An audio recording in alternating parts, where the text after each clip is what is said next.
Hey, what's up, everybody? Today I want to talk about this equation for finding the slope. This is one of the math problems that you may have encountered this week, and basically what we need to do is figure out how do we calculate the slope based off of two coordinates. The two coordinates here are -4 and 2, and 8 and -1. So you may remember that a -4 is the x value, and 2 is the y value. Similarly, 8 is an x value, and -1 is the y value. So what they'd like to do when we start with calculating the slope is we like to put these into a form like this, where we have x1, y1, x2, y2.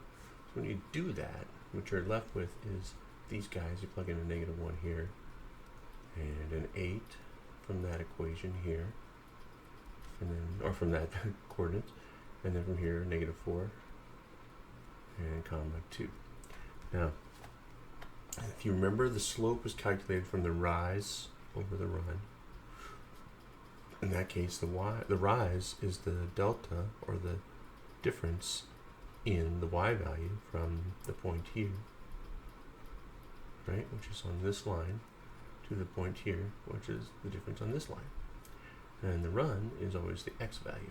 So if it's easier to think about it, x or y is the rise.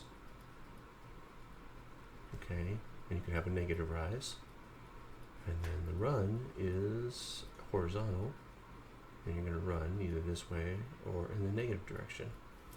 Okay, so mathematicians like to use delta on these. You can just ignore that if you're in basic algebra, but it'll come up in college algebra. And, so if you master this now, if you have to take college algebra again, you'll have no problem. All right, so now that we know that, what the form of the equation then to find the difference will be subtracting the location of y2 minus the location of y1. Okay, so what does that mean? Well, we have put -1, 8 as the y2 value. So -1 is our y value here.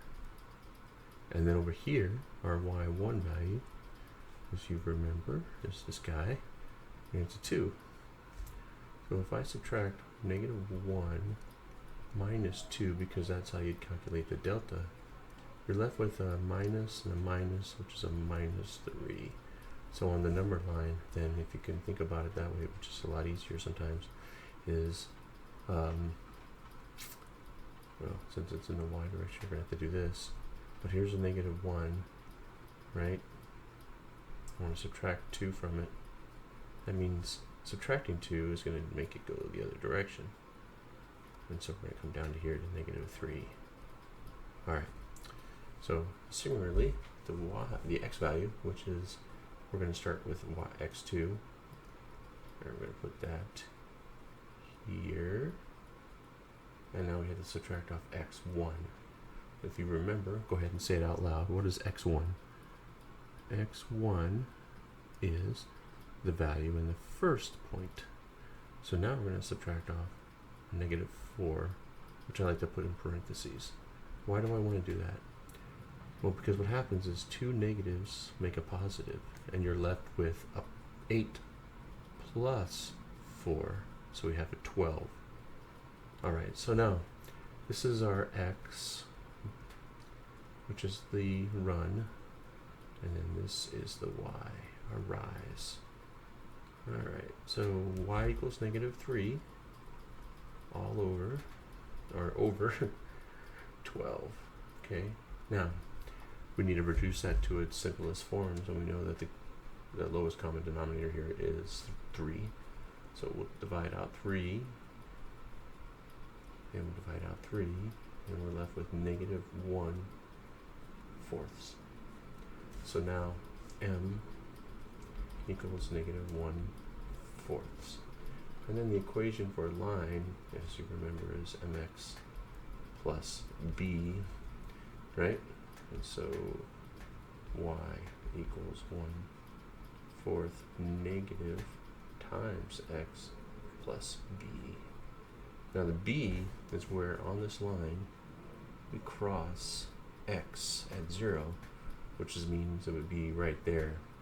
Now, I'm just going to give it to you without doing the calculation because that's not what this is about. This is just finding the slope. But the b value in this case is b equals 1. And you can prove that in the next video that I make. But that's it. It's as simple as subtracting the y's first, putting those over the top of the equation here, y2 minus y1, and then you have x2 minus x1, and that gives you the delta. Okay, so if you have any questions, please put them in the comments. I appreciate your patronage. Hope you enjoyed this. I know it wasn't too long, but there you go. There's an example of how to get this done. Please like, subscribe, and we'll see you next video.